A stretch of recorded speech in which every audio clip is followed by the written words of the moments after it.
Nous avons donné l'exemple de la diminution du soutien alimentaire et sanitaire dans tout le pays où se trouvent les réfugiés burundais, presque 8 pays. Aussi, nous avons signalé qu'il y a même certains pays dans lesquels il y a eu mise en catégorie de réfugiés. C'est un système qui fonctionne bien dans ces pays, mais il y a une catégorie parmi les 3 catégories où les réfugiés ne trouvent aucune assistance. Alors, dans ce contexte, nous avons souligné que avec la diminution progressive du soutien aux réfugiés et aussi avec les causes que nous trouvons sur les sites, que nous trouvons dans les publications, entre autres la guerre russe-Ukraine, à laquelle s'ajoute maintenant la guerre Israël-Palestine, les réfugiés continuent à souffrir. Il y a aussi une cause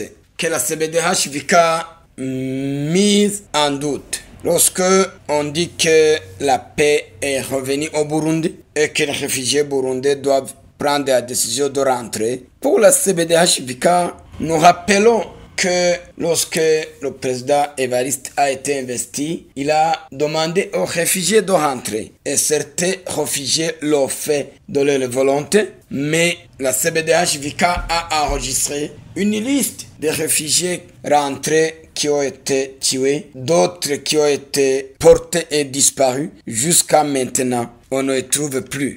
Alors, pour la CBDH-VK, nous disons que tout réfugié songe et rêve de retourner dans son pays, mais sous quelques conditions. Nous demandons que les partenaires peuvent inviter le gouvernement burundais à faire le dialogue avec les réfugiés. Parce que il y a certains réfugiés qui ne peuvent pas rentrer sans qu'il y ait dialogue et sans qu'il y ait garantie de leur sécurité.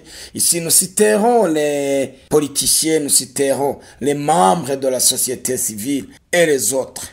C'est dans ce contexte que la CBDH-VK a recommandé aux partenaires de continuer à venir en aide aux réfugiés afin qu'ils puissent continuer de survivre dans les pays hôtes de la région des Grands Lacs. Nous avons aussi recommandé à la communauté internationale de suivre de près la situation dans laquelle se trouvent les réfugiés burundais et demandeurs d'asile qu'ils sont en train de traverser. Aussi d'exhorter le gouvernement burundais de favoriser le dialogue inclusif inter-burundais afin que tout Burundais vive en paix dans son pays. Nous avons aussi recommandé au HCR de continuer à plaider pour les réfugiés burundais pour qu'ils puissent survivre et pour que demain ces réfugiés ne meurent pas de faim.